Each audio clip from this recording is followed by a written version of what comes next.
Hey again. So we are moving on to the third source in your primary source document, and this one is by Anne Bradstreet. And you're doing a comparative analysis activity. So for our last one, we specifically focused on a metaphor analysis. And with this one, I'm upping the ante a little, making it a little harder, in which there are multiple literary tools that you will use to analyze. And one thing that you'll notice is that depending on the tool you use, the resulting analysis is going to be a little different because tools work differently. If you have a hammer and a screwdriver and a wrench, these tools work differently. They have different purposes. And therefore, literary tools work very similar. I'm creating an analogy here, where depending on the literary tool that you pick, it's going to have a different purpose in how it analyzes and what it discovers and what it creates. So let's take a look. There are some terms that you need to know, and so I'm going to go over the literary terms, what they mean, but also more importantly, how they work. Because that might be what we're less familiar with, and the how they work is important to how your analysis would operate. So the first one we're going to look at is diction. And so diction is just a fancy word for word choice. So it's the selection of specific words that work together to create the tone of the writing. So with Anne Bradstreet, if you haven't looked at the writing yet, it's actually a poem. And so these are the first 4 lines of the poem, I believe. And so I'm going to use it as an example. So I'm helping you out.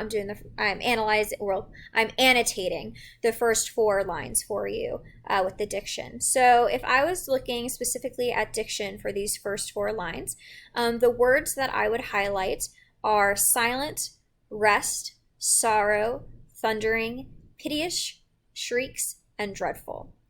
And so just by focusing on these specific words, I can draw conclusions, I can analyze in order to prove what it is that Anne Bradstreet is emphasizing and therefore the message she's working towards. So for instance, in the very first line where we have the diction of silent and rest, what that diction is emphasizing is the peacefulness of the evening. And so it opens with this peaceful tone. And she emphasizes that by saying, "For sorrow near I did not look." She didn't expect anything to go wrong. And so while sorrow is, if you just consider the meaning of the term as sad, it's important to consider what's going on around it. She said, "I did not feel sorrowful or expect sorrow," and so it's actually the opposite. And so these first 2 lines, the lack of sorrow, the silence, the rest, we open with a peaceful tone. And then there's a very dramatic shift. We go into thundering, piteous, shrieks, dreadful. It's quite the opposite. And so we have this intense shift 2 lines in that emphasizes the surprise, the startle, the intense, sudden fear, and the confusion of what it is that's wrong. Something's happened, we don't know what it is, but it's dreadful and it's loud in a very scary way. And so these diction words emphasize these elements of essentially the narrative, the plot of the poem. And so what the diction allows for us is to analyze that tonal shift and what the purpose is. The purpose of it is to mimic the sudden fear that Anne Bradstreet felt when her house catches on fire, and she wants to recreate that feeling of sudden fear for her readers by having this startling shift. So when you're analyzing diction, that's how you go about it. You look at the specific words, you talk about where they shift, how they oppose, and why the author would do that, what their message is, and what they're trying to achieve. So that's how diction works. That's the tool of diction. So now let's look at a different tool. We look at the tool of repetition. So how does this one work? What does it help create? So repetition, it's the repeating of a sound, a word, a concept, and it's usually used to emphasize the importance of what's ever being repeated and the message of that piece. And so here we have that fearful sound of fire, and fire, let no man know is my desire. And so don't worry, there's another instance of repetition later on that you'll be able to analyze. This is one instance, there's two in the poem, so look for the second one. But when you're analyzing repetition, it's actually an easier one to analyze. She repeats the word fire, and therefore she's emphasizing the importance of the word fire. And that's because it's the kind of conflict of her poem. The conflict is that her house caught on fire, which is a horrible, terrifying thing. And so she essentially wants to emphasize the conflict. Pretty straightforward analysis. She just wants to make sure that we don't miss the fact that her house is on fire. All right, easy analysis there. So next one that we want to look at, our next tool, is the rhetorical question. So rhetorical questions occur when you're asking, or the author, or you as an author, are asking a question that is not intended to be answered, but rather to provoke thought in the audience. Its purpose is to help guide the thought process of the audience and encourage them to reflect upon their own beliefs. So I'm not going to use the poem itself as the example for this because there's just one instance of rhetorical questions. There's two rhetorical questions, but they're together. So it's one instance, and I want you to analyze that on your own. So I'm not going to do it for you.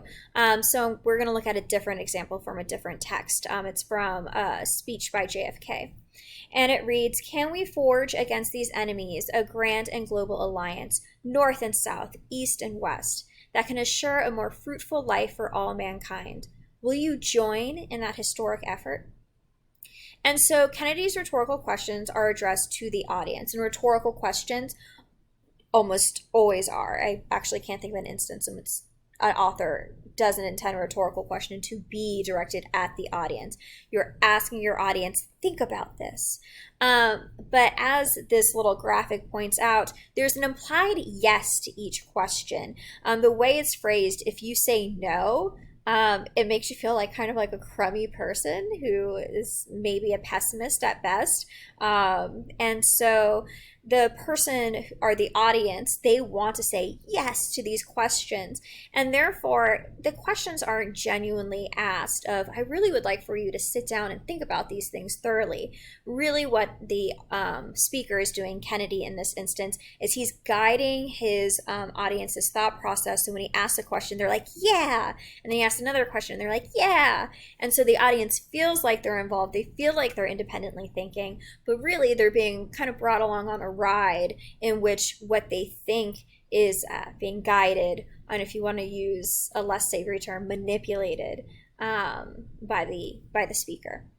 So that's how rhetorical questions operate, and that's how you might analyze it.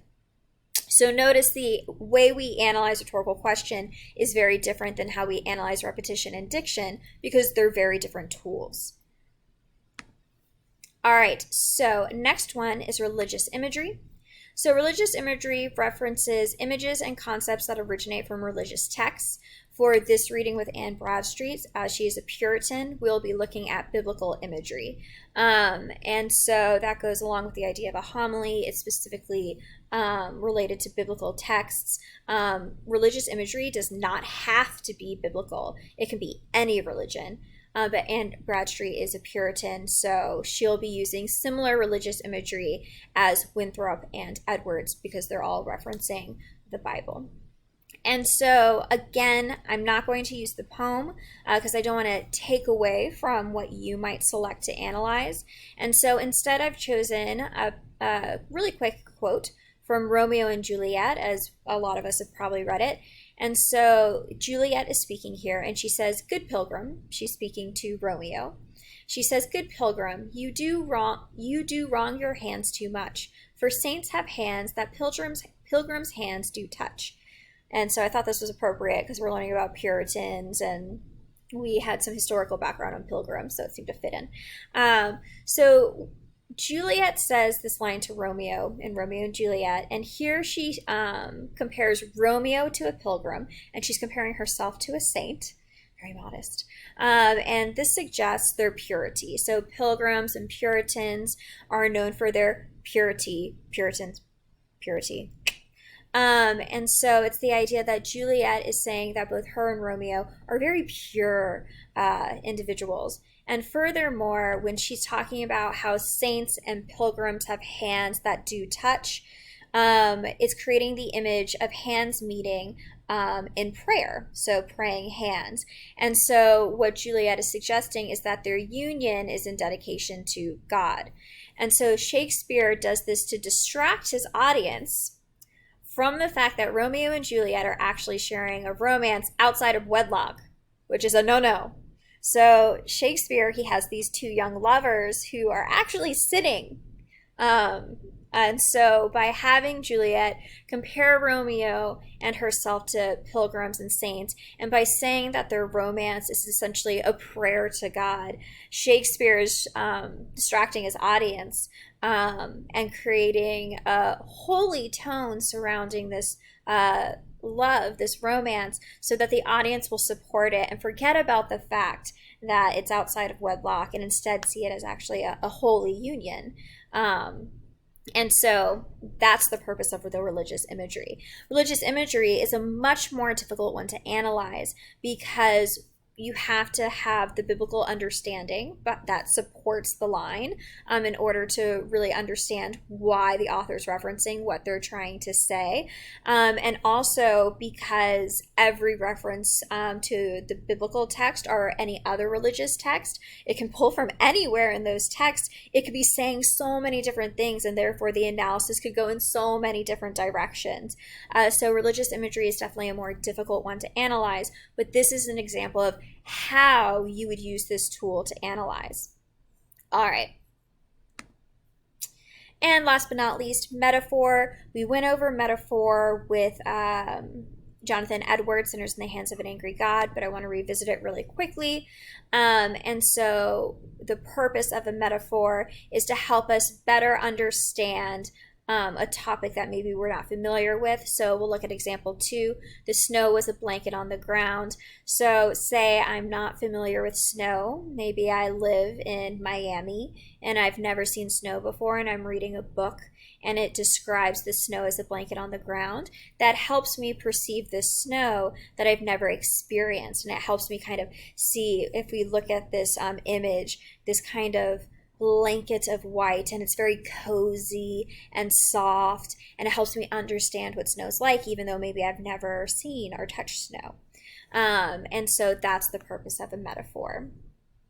And so what I would like, and what you guys are going to do in this activity is you're going to, again, take these different tools and analyze them to figure out or prove what you believe Anne Bradstreet's tone is, okay? So all of these tools work towards creating a tone, a message, a purpose. Tone, messages, and purposes are outcomes that these tools help create in different ways. Please make sure to pause now or after you're done watching this video, or at the latest right after you finish this activity, to go and add these terms to your notes so that they are in there, your ongoing notes, because you want to make sure that you keep up with the different tools that you'll be analyzing. All right, now you'll be analyzing those different tools for Anne Bradstreet's poem, but you'll also have this final question. How are the messages that Winthrop, Edwards, and Bradstreet communicate similar and representative of Puritan culture? Be specific by directly referencing the text and historical background notes. Also, despite the similarity of the message, Bradstreet's approach to delivering that message differs significantly from our previously two readings.